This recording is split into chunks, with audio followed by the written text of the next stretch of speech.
Hello everyone, welcome to my mini blog. তো দিনটা ছিল হচ্ছে সরস্বতী পুজোর ভাসানের দিন। আর আমরা চলে গিয়েছিলাম সবাই মিলে হচ্ছে বীরনগর। আর সেদিনটা ছিল হচ্ছে আমার মাসির 10th অ্যানিভার্সারি। তো দিনটা একটু ভীষণ স্পেশালি ছিল। তো ছোটো একটা অনুষ্ঠানও ছিল বাড়িতে। তো এই দেখো তিনটে কেক তৈরি হয়ে গেছে। আর এখানে হচ্ছে মাসি আর সেজো মানে মেশুকে আমি সেজো বলি।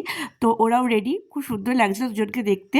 তো মালা গলায় দিয়ে ভীষণ ভারী, সেটাই বলছিল মাসি।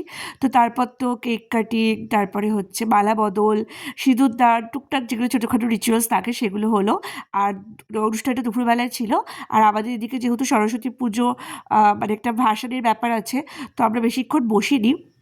এই ছোটোখাটো রিচুয়ালসগুলো দেখেই আমরা সবাই মিলে খেতে বসে পড়েছিলাম। আর মনে পড়ে মাসির বিয়ে যখন হয় তখন আমরা কলেজে পড়ি। আর দেখতে দেখতে 10টা বছর পেরিয়ে গেল।